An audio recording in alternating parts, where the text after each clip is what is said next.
경제학에도 여러 분야가 있는데요. 제가 전공하는 분야는 산업조직론이라는 분야입니다. 시장 구조가 독점인지 과점인지 아니면 완전 경쟁인지 이런 시장 구조가 어떻게 생겼느냐에 따라서 기업들이 어떤 식으로 사업 전략을 구성을 하고 그리고 이런 시장의 특성에 따라서 그 결과가 어떻게 나타나는지를 연구하는 학문이고요. 그러다 보니까 당연히 이제 공정거래 사건하고 직접 연결이 됩니다. 공정거래 사건 같은 경우에는 사람들이 생각하는 게 기업들이 담합을 한다거나 아니면 어떤 큰 독점 기업이 있어가지고 독점 기업이 자기의 지위를 시장력을 남용을 해서 경쟁 사업자들 시장에서 쫓아낸다거나 뭐 이런 거를 규율한다고 알고 계시잖아요. 그래서 제가 그 분야를 전공하다 보니 자연스럽게 공정거래 사건, 공정위의 일에 많이 관계가 되게 되었습니다.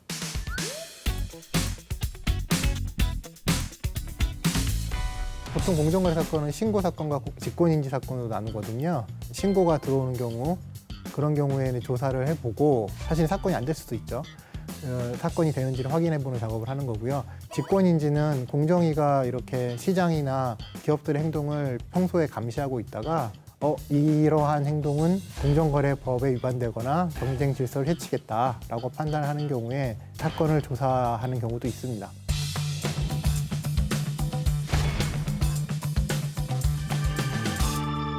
그게 공정위에서 하신 거죠? 예, 그렇습니다.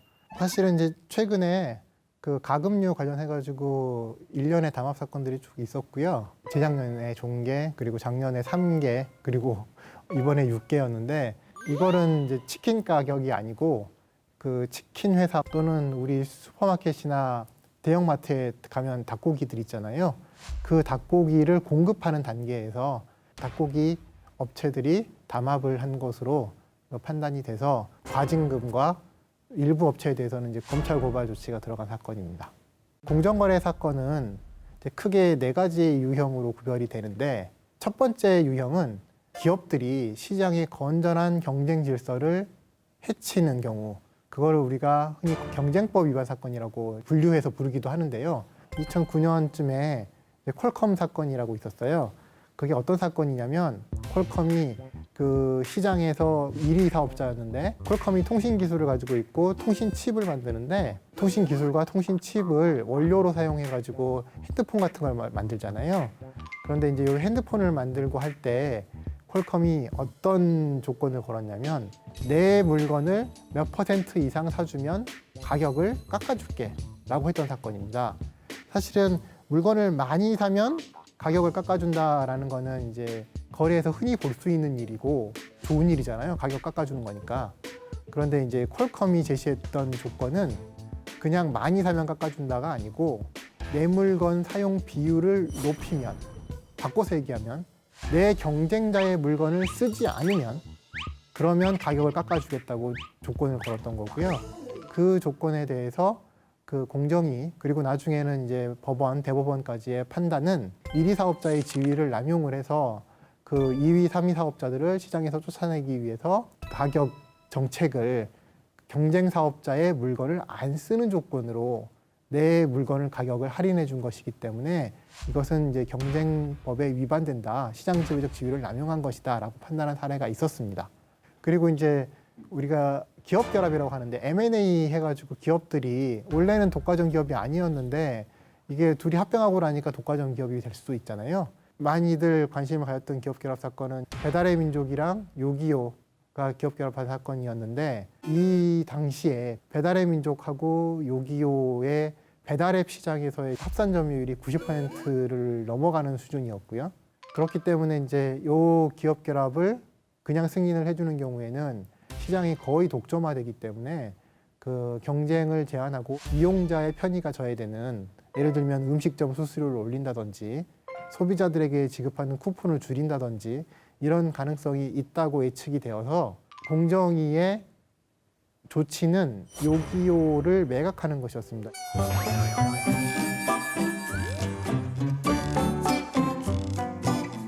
정확히 말하면 그건 아니었고요. 요기요를 소유하고 있던 독일 기업인 딜리버리 히어로가 배달의 민족을 소유하고 있던 우아한 형제들을 인수하는 사건이었고, 딜리버리 히어로의 가장 큰 장점은 독일과 유럽과 해외에서 다양한 나라에서 굉장히 선진화된 알고리즘을 활용을 해가지고 그 배달이나 이런 부분에 있어서 기술적인 우위에 있다라는 것이 이제 딜리버리 히어로 측의 설명이었고, 배달의 민족 같은 경우에는 잘 아시다시피 우리나라에서 1위 사업자였고요. 마케팅 능력이나 소비자에게 접근하는 능력 부분에 있어서 장점이 있는 회사라고 판단이 되었고요.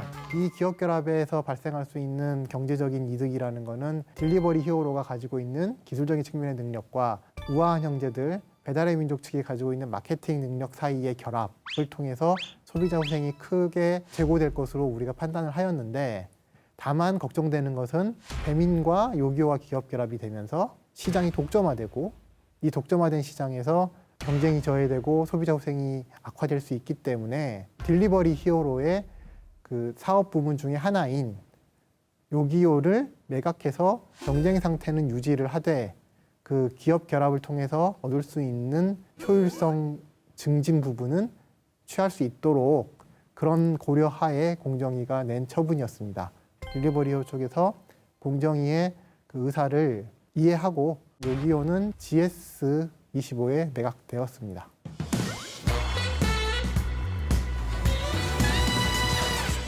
세계 각국은 어떤 특정한 기업 결합이 있을 때 해당 기업 결합이 자신의 나라 경제에 미치는 영향이 일정한 정도 이상이라고 판단을 하는 경우에는 기업 결합 심사를 다 하게 됩니다. 그런데 이제 배민 같은 경우에는 이제 독일에서 장사를 하는 기업은 아니었으니까요. 그래서 이제 독일에서는 배달의 민족과 그 딜리버리 히어로의 기업 결합 심사를 따로 하지는 않았습니다. 그런데 우리나라만 통과를 시켜준다고 해서 그 기업 결합 심사가 되는 게 아니고 그 모든 나라에서 그 기업 결합 승인을 받아야 기업 결합이 가능합니다. 하나라도 기업 결합을 불허하는 경우에는 통상 기업 결합이 안 되는데요. 그 이유는 기업 결합 불허를 받은 나라에서는 더 이상 그 경제 활동을 할 수가 없기 때문에 그런 경우에는 기업 결합을 보통 포기하는 것이 통상적인 절차입니다. 최근에 현대중공업 그룹에서 대우조선해양을 인수하려고 했다가 EU에서 불허가 돼서 이제 그 기업 결합을 철회한 적이 있는데요. 조선 같은 경우에는 EU 지역에 선주들이 많습니다. 그렇다 보니까 이제 조선 같은 경우에는 기업 결합에서 EU가 굉장히 중요한 당사국이 되거든요. 이 기업 결합을 통해서 발생하는 상품의 소비자들이 EU 영내에 있기 때문에 EU 영내에서 발생하는 기업 결합 사건이라고 EU가 판단을 하고 심사를 진행을 했고, 이 기업 결합의 경쟁 제한의 가능성이 크다라고 판단을 해서 결국은 최종 불허 처리가 되었습니다. 두 번째 유형은 직접 소비자 피해가 야기되는 경우가 있어요. 대표적인 게 상조 회사 같은 경우인데, 금액을 다 지불하고 난 다음에 서비스가 이루어지기 전에 회사가 폐업을 한다거나 이제 그럴 때 이제 문제가 발생을 하고 소비자들이 피해를 입게 되는데, 사실은 이제 공정위에서 다루는 소비자 피해 관련해서 가장 큰 사건은 표시광고법 위반 사건들입니다. 표시를 거짓되게 한다든지 광고를 과장되게 한다든지 이제 이런 일들이 있는데, 최근에 이제 유명했던 사건 같으면은 벤츠가 환경 오염을 시키지 않는 친환경적인 그 차량이다라고 이제 표시가 되어 있었는데, 실제로는 그 기계가 잘 작동을 하지 않았어요. 그래서 이제 문제가 됐던 사건이고, 거기에 대해서 이제 공정위가 그 표시광고법 위반으로 제재를 했는데, 이 표시광고법 위반 사건들이 이제 소비자 피해 관련한 직접 피해 관련한 사건들 유형들 중에서는 가장 크고 빈번하게 발생하는 사건이라고 말씀드릴 수 있겠습니다. 세 번째 유형은 이제 우리가 흔히 갑을 문제라고 부르는, 공정위에서 다루는 갑질 사건들은 이제 기업과 기업 간의 거래에서 발생하는 것들인데, 최근에 기술 탈취 관련된 사건이 하나 있었죠. 원청 기업이 하청 기업에게 야, 니네 갖고 있는 기술 다 가지고 와봐라 라고 해가지고 그 기술을 빼돌려가지고 자기 기술처럼 특허를 따로 낸다든지 뭐 이런 사례들이 있을 수가 있고요. 유통마트가 납품업체 납품 단가를 후려친다든지 하는 사건들이 있었는데, 이런 종류의 사건들이 기업 간 거래에서 발생하는 거래상 지위 남용 사건이라고 할 수 있겠습니다. 그리고 마지막으로 네 번째 유형은 우리나라에서 이제 많이 문제가 되고 있는 재벌 같은 대규모 기업 집단의 여러 가지 일탈행위 관련 사건, 내부 거래를 통해서 총수 일가에게 부당 지원을 한다거나 뭐 이런 여러 가지 그 사건들이 있고요.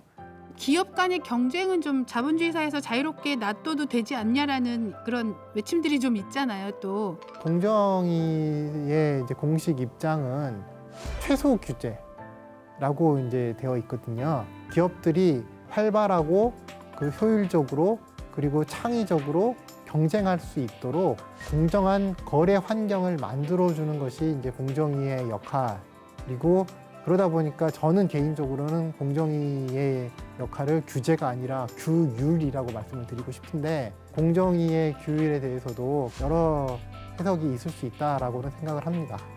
차별받는 기업이 없도록 기본적인 규율은 지켜야 된다, 뭐 이런 건가요? 그래야 공정한 거래가 이루어지는 거니까요. 그러니까 이게 공정위가 하는 일은 원칙적으로 기업들이 정말 잘 경쟁하고 기업 활동을 할 수 있도록 하는 환경을 조성해 주는 것이라고 생각합니다. 오늘의 한 줄 리뷰는 공정한 거래란 모든 기업이 평평한 운동장에서 자유로운 경쟁을 하는 것이다.